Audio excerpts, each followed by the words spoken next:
So,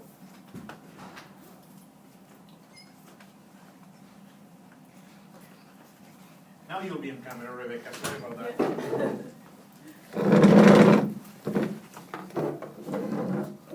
Again, I'll delete these images after, so they are not going to remain. The idea that I just outlined before the break is called the nitric oxide packaging hypothesis. And in this hypothesis, the idea is that hemoglobin functions as a transport for nitric oxide. The idea here, as I said, is that basically nitric oxide can be delivered at locations with low oxygenation where they will trigger vasodilation. So there's nothing new than that here.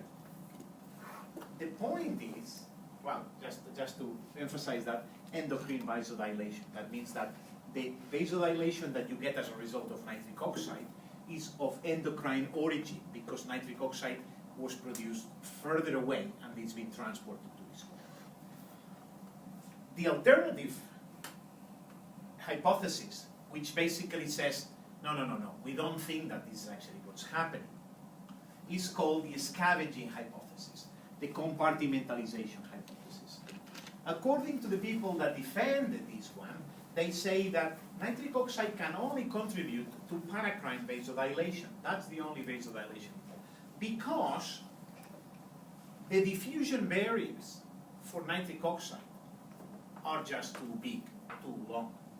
So what researchers that don't believe in this first hypothesis suggest is that nitric oxide will not diffuse and reach the actual smooth muscle to have effects because the distance is way too far and it will be degraded before it reaches them. So here you have the compartmentalization hypothesis, or also called the scavenging. Scavenging means that actually what hemoglobin does is it takes, notice that this is an important detail, no one disputes the binding of nitric oxide to hemoglobin. That is clear, there are facts about it.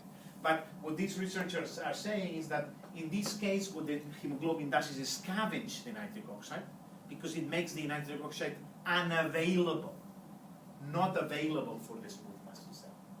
So the difference is that one group of researchers believe that nitric oxide is delivered as an effect, the others believe that the diffusion barriers are too long and has not an effect.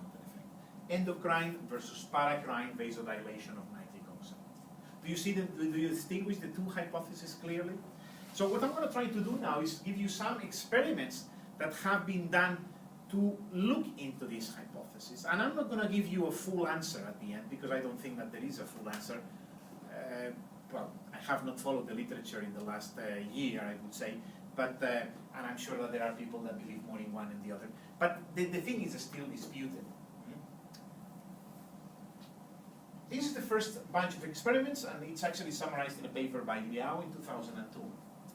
And what Liao is suggesting is that we can use patients with sickle cell anemia to actually look at this question. Do you know what sickle cell anemia is? You must have studied that. Sickle cell anemia is the situation in which, because of mutations in the hemoglobin, the patients are actually forming red blood cells that are not round, but they are more like in sort of a half shape, half moon shape. And of course, the problem with these erythrocytes is that they are more fragile. As they circulate in the blood, they tend to break. And when they break, what do they do? They liberate the hemoglobin into the plasma, right? So that's what they are trying to show here with these two situations. This would be a healthy patient. This would be a sickle cell anemia patient. Notice that what they are saying is that the plasma here will be a bit more red because there is hemoglobin in solution. And of course, hemoglobin in solution presents many problems, among others, for example, precipitation in the kidneys, etc. But this is not what we're talking about now. What we're talking about now is a potential way to look at the endocrine versus paracrine role of nitric oxide in vasodilation, because notice that here now, in the sickle cell anemia case, you have actually hemoglobin coming much closer to the endothelial cell. So the diffusion distances for nitric oxide bound to hemoglobin will be shorter in this case than in this case. In this case, the hemoglobin is inside the red blood cell. Nitric oxide will have to leave the red blood cell into the plasma, across the endothelium, until the smooth muscle. In this situation, hemoglobin can be much closer to the wall and could actually deliver. So this would be the idea. What happens in these conditions? Well, let me phrase this. Essentially,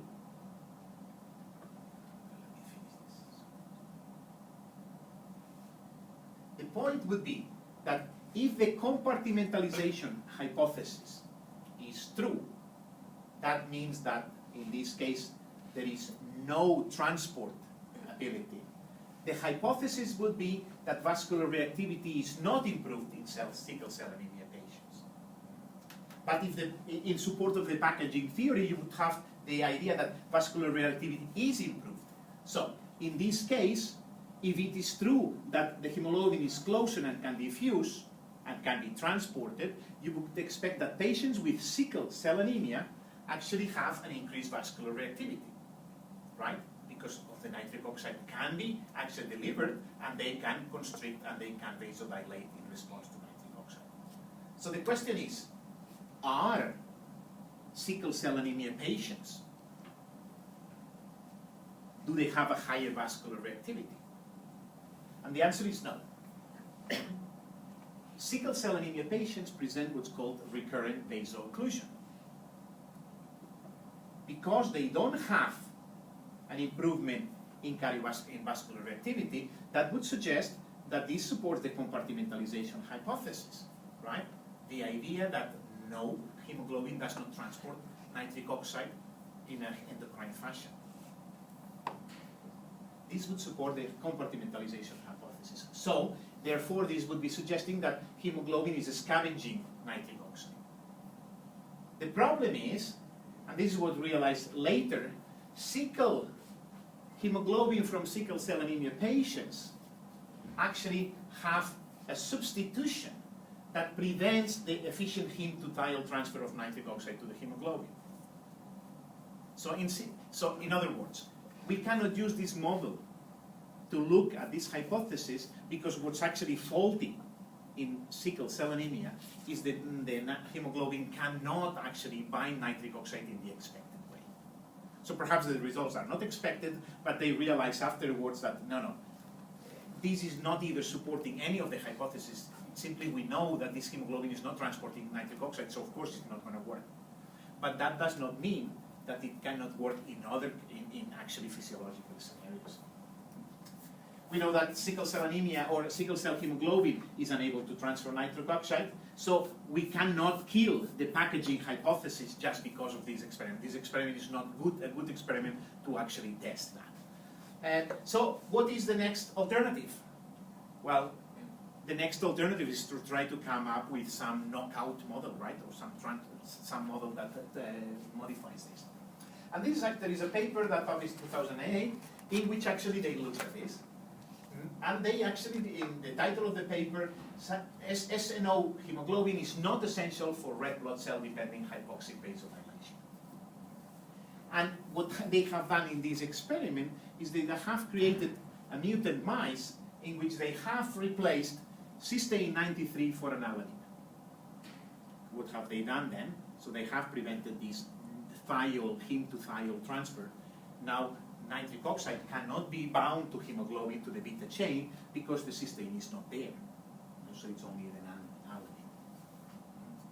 So, one of the expectations from this experiment, now that you have these animals, one of the many, is that if you have animals with this mutation, these animals will be expected to fatigue earlier if there's no nitric oxide delivery, right? Because one of the implications is that nitric oxide is delivered, therefore you vasodilate, you get more oxygen. But if these animals, in animals in which you have this mutation, that's not going to happen, and these are animals that they will get tired faster. Why getting tired is something relevant? Because it's very easy to exercise mice. So one of the easiest things to do with mice is you give them a wheel in their cage, and as soon as they have a wheel, there they go. And that's basically something that they love doing, and why not? So the expectation is that if you put them in the wheel and get them run, will the ones that are mutants tire faster? And this is basically the results from this experiment. The results from this experiment, actually looking at, let's see, here you have, this is the wild type, so you would have a hemoglobin with cysteine in 9th position at T3. Here the cysteine has been mutated for an alanine.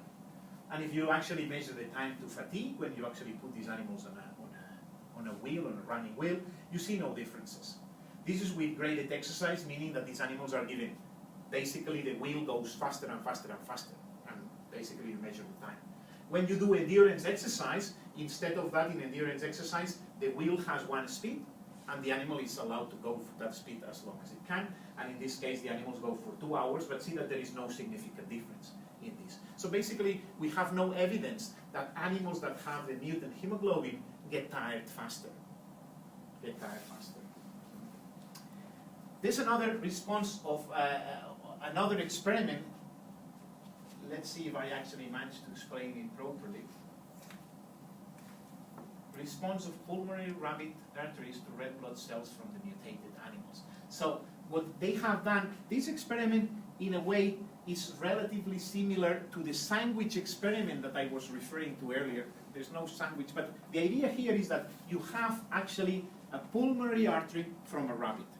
So it's basically a pulmonary artery from the lung arteries, and you actually hang this artery in a similar system and you measure the change in tension.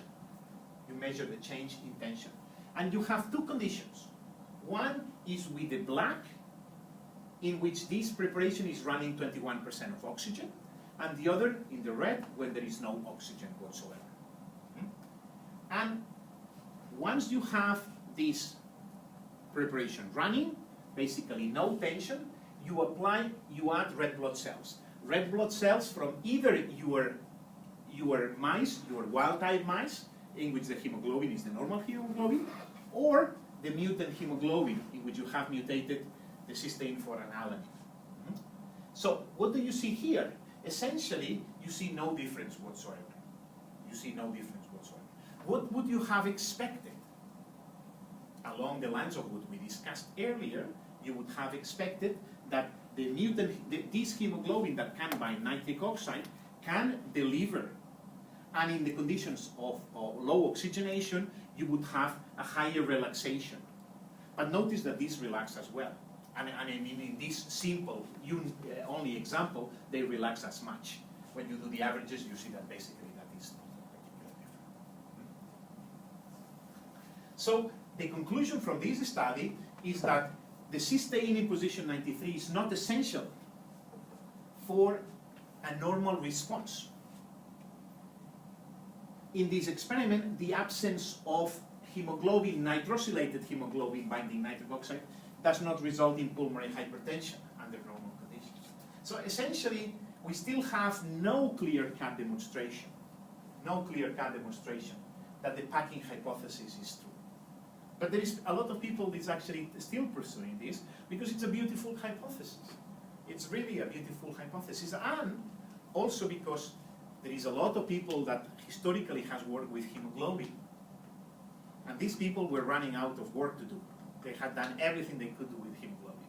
So when this hypothesis came along a bit more than 10 years ago, so this is a way to rejuvenate hemoglobin research, because now all of a sudden they could combine hemoglobin research with nitric oxide, which were nitric oxide was a hot area of research. But I don't think that we still have an answer for this. So it remains to be seen if this role of hemoglobin can be proven, if that hemoglobin can actually transport and deliver nitric oxide. I agree that it's a nice hypothesis, it's a lovely hypothesis. I think it would be nice if you could prove it, but you need to prove it. You need to actually prove some action effects. Right, let's move on into a completely different thing, and now I'm moving into the world of pharmaceutical drugs and therapeutical targets. notice that in the middle of the 19th century, organic nitrates, nitroglycerin, were given to treat angina. Nowadays, we know that the mechanism is through nitric oxide. And of course, we have created tons of other substances, drugs, that can deliver nitric oxide. Most of them are better than nitroglycerin. Nitroglycerin actually was known to create or to cause important headaches. Alfred Nobel was treating his angina with nitroglycerin and complained commonly of headaches associated with nitroglycerin. Perhaps we can understand it now in terms of the fact that nitric oxide is also a vasotransmitter in the central nervous system.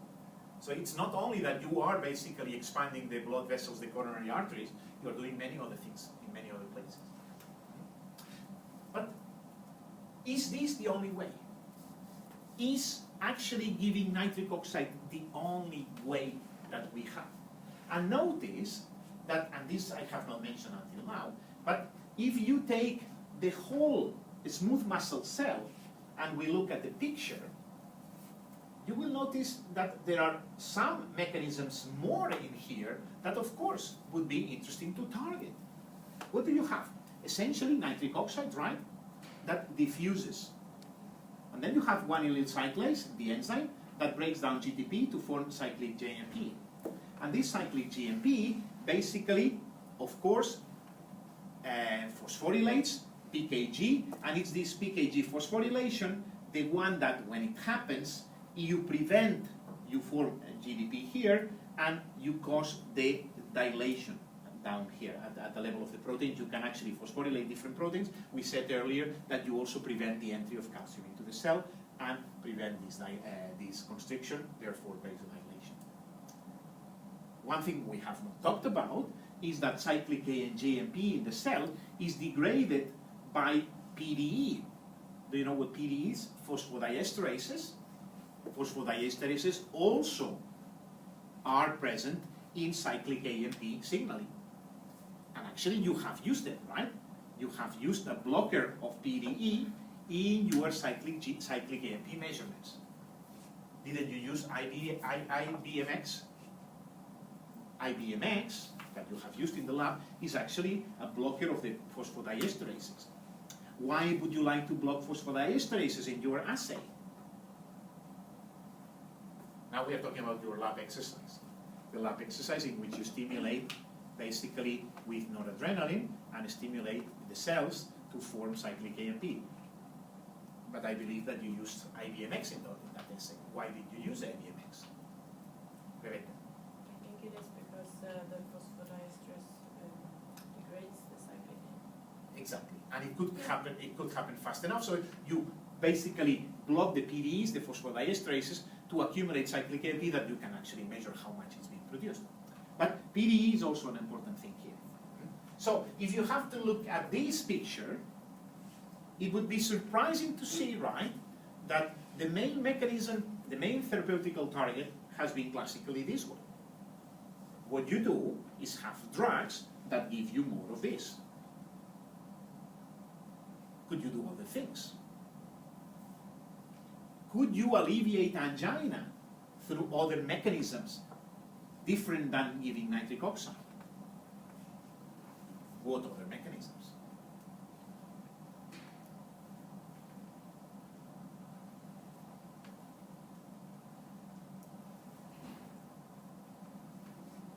What's your goal? Your goal is to achieve vasodilation. You know that if you give nitric oxide, you will achieve that. Can you achieve vasodilation by other ways? By maybe studying the active site of GC. You could do that. So basically GC, if you could stimulate GC, you would achieve the same thing, right? Instead of stimulating GC through nitric oxide, you could stimulate it with something else. What other alternatives could you have?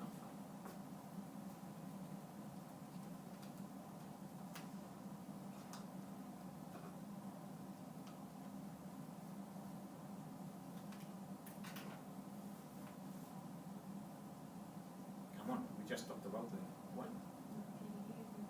If you block the PD, you could get another one. It's the same thing, right? So basically, you keep cyclic AMP concentration higher for a longer time because you have blocked the actual degradation enzyme. And this is exactly what the companies started looking into. Well, can we, for example, potentiate nitric oxide effect preventing the degradation of cyclic JNP? And then basically the goal that they were targeting was to block phosphodiesterases. We know that there are 11 different forms of phosphodiesterases, so there are many of them. But the focus of these, some pharmaceutical companies, was on PDE5. PDE5 is one of the phosphodiesterases. We know that it's an important one in the heart. And the whole goal here was, can we target PDE, block PDE, and actually achieve the same effect than organic nitrates, but by blocking PDEs? And here, actually, they came up with a molecule called sildenafil citrate. That was in the early 90s. Sildenafil citrate, which was a potential blocker of PDE. They actually came up with other molecules. Sildenafil citrate was one of the ones that seemed to be more promising. Early experiments in animals, these were in animal models, in rats and over mice, sildenafil citrate induced coronary artery dilatation. It seems to work, right? So basically, if you dilate the coronary arteries, it suggests that you are achieving what you want, is to basically vasodilate the coronaries in order to prevent angina, in order to actually deliver more to the heart. So these were very interesting results that warranted doing a appropriate clinical trial. And that's actually what they did. Unfortunately, when they ran these clinical trials in humans, they found no anti-anginal effects. So in humans, this did not seem to work. The interesting thing in this study, in this particular clinical study, is that, well, not for this clinical study, any clinical study you do, the patients or the individuals that are actually involved in the clinical study are asked to report other problems that are associated with the treatment or with the treatment they are taking. And then basically there's a list of things that these patients are asked, and they have to report on this. One of the things that actually were reported from these clinical trials were reported by men, that they were reporting a remarkable effect on erection, erectogenic effects, as secondary effects of this medication. Actually, that in itself triggered an important change and linked nitric oxide to actually the relaxation of the smooth muscle in the penis that targets erection. So of course the company that actually did these clinical trials with sildenafil citrate in the 90s was Pfizer. And sildenafil citrate was what we now everyone understands or knows as Viagra. Viagra was not designed for the effect that, or for the reason that is actually used nowadays. The idea that Pfizer had when they designed sildenafil citrate, when they tested it, was actually to prevent angina. It worked in animal models, but it did not work in humans. However, they were smart enough to realize that there was a potential alternative role or alternative therapeutic role for this sildenafil citrate that they actually used. What happens in this particular condition is that we know that the regulation of blood flow to the penis is one of the few and exceptionally different cases of parasympathetic regulation of vascular resistance. Remember that what we have said earlier when I asked you, okay, what are the main controls of vascular resistance? I said sympathetic activation, and I said noradrenaline, and we said alpha-adrenergic receptors. We've said it quite a couple of times in this lecture, right? And then even Matilda mentioned the acetylcholine. I said, well, acetylcholine is not particularly important. Well, acetylcholine, the parasympathetic nervous system, is important in one location, and actually that is in the blood supply to the penis. And in this case, acetylcholine leads to vasodilation. And you know now how. through nitric oxide, right? So what is happening here is that basically blocking PDE phosphodiesterases, in this case, sildenafil citrate blocking phosphodiesterases does not seem to have an effect on the coronary vasculature, but it has a clear effect on the vasculature of the penis. And there, by blocking phosphodiesterases, it prevents from vasoconstriction, or it allows for vasodilation, and that is, of course, what explains erection. The fact that basically the penis engorges with blood because of vasodilation, and that's what explains it. So Viagra, sildenafil citrate, blocks phosphodiesterases and is responsible for this effect. Here you have the basic effect, and you have a nerve. It's a parasympathetic nerve that will, through the acetylcholine receptor, trigger the production of nitric oxide, and the rest is something that you've already known from this lecture, right? Basically, it's catalytic action of guanylyl cyclase, production of cyclic JMP, and then in here you have decreased calcium, and therefore vasodilation.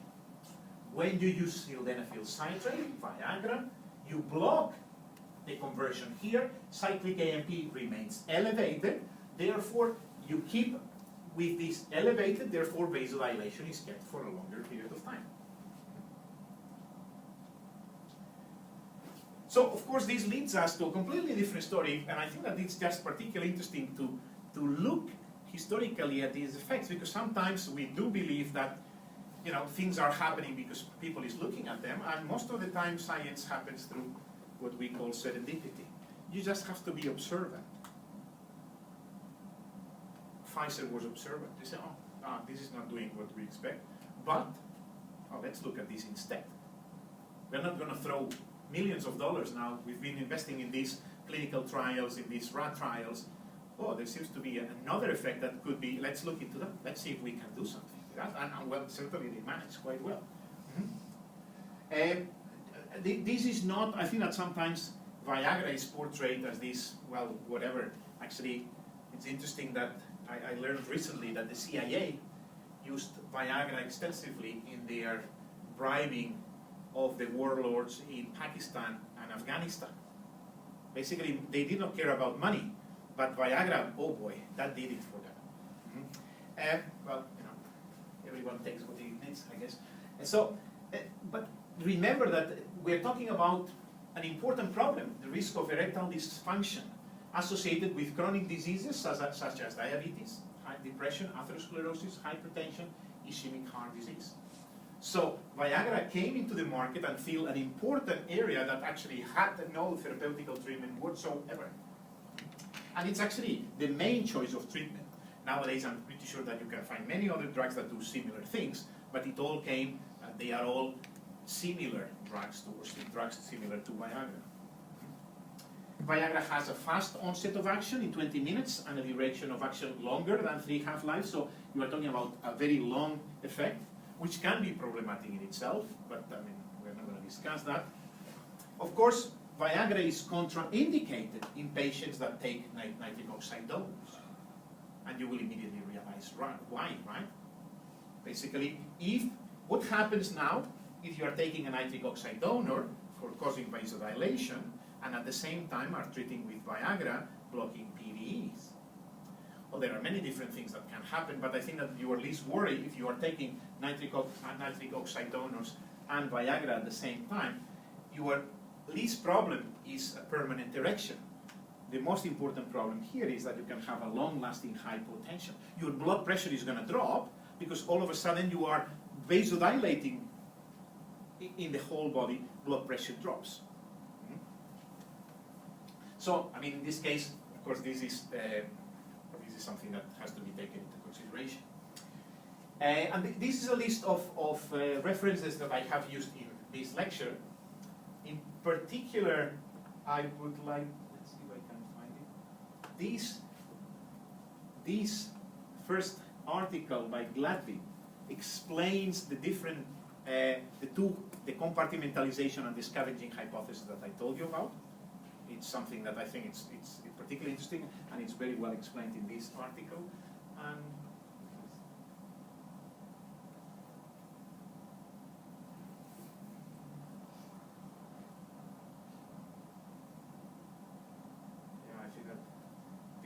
the most relevant article. The Manganiello study would be the most relevant article related with erectile dysfunction and the blocking of phosphodiesterase. So, do you have questions about this? Anything that you want to ask about nitric oxide?